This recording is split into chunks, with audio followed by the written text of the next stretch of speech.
Welcome to the Biz New Orleans Weekly Biz-Cast. I'm Leslie Snadowsky. BP claims many of the settlements they paid businesses as a result of the 2010 oil spill were excessive, and they went to court to get some of that money back. A U.S. district judge rules BP must keep up their end of the bargain, citing an agreement BP made to business claimants that were affected by the Deepwater Horizon explosion and subsequent oil spill. That agreement? That no court action could change their payments.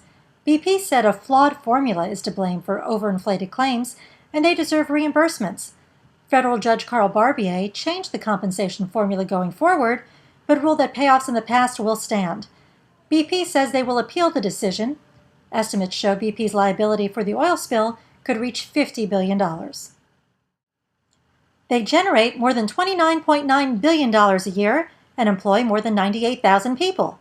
We're talking about Louisiana hospitals, and one recent report shows they are a major economic force within the state. According to Hospitals and the Louisiana Economy 2014, released by the Louisiana Hospital Association, the analysis shows hospital workers earned more than $4.6 billion, and that the state's healthcare sector employs more than 285,000 residents who earn more than $10.9 billion. The report also shows from 2012 to 2013, Louisiana hospitals averaged about $870 million in building construction, creating more than 14,000 jobs, other than that in the healthcare sector. For more about the report, go to lhaonline.org. A personal finance social network has ranked New Orleans, Louisiana as one of the nation's fastest growing cities. New Orleans ranked 21, but if you look at the list for the top 25, 15 of the fastest growing cities are located in neighboring Texas.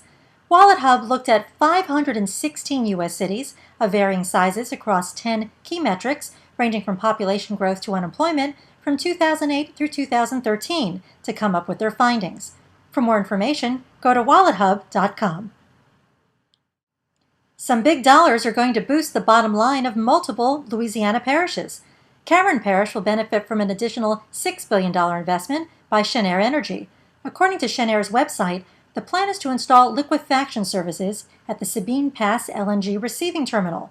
The $6 billion will go towards 2 production units, in addition to the 4 already under construction.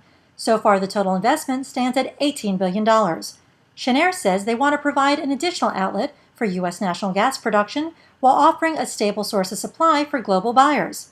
Iberville Parish will see a piece of a probable $312 million investment to install biorefineries and more than 10 sugar refining hubs in South Louisiana. That pending lease and biomass agreements with multiple sugar mills. The Associated Press reports NFR Bioenergy has begun development of the first test biorefinery in White Castle, Louisiana, where it is co-locating the facility with Cora Texas Sugar Mill. NFR Bioenergy says the goal is to convert sugarcane waste into energy pellets used to fuel global power plants. It's going to cost $3 billion to complete construction of an Interstate-49 South extension from Lafayette to New Orleans.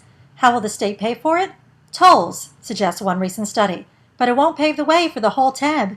The AP reports a state-funded feasibility study finds tolls starting at 18 cents a mile would only pay about half the cost. The rest would be funded by federal and state money.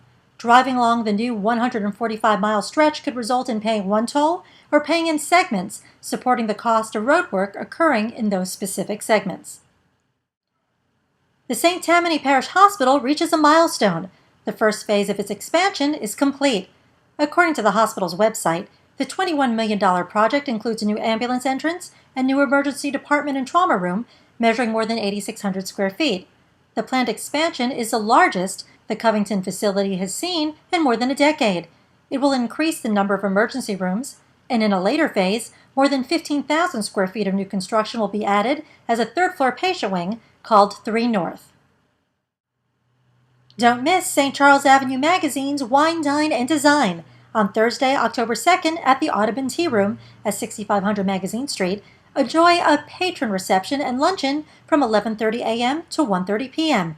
It's going to be a tablescapes event featuring tables designed from the ground up by local designers and retailers. A portion of the proceeds will benefit Operation Homefront, which assists returning veterans, wounded warriors, and their families.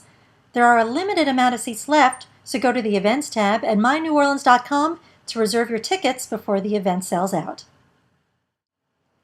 And remember to pick up your copy of Biz New Orleans magazine, the only monthly business magazine in New Orleans, when it hits the newsstands on Wednesday, October 1st.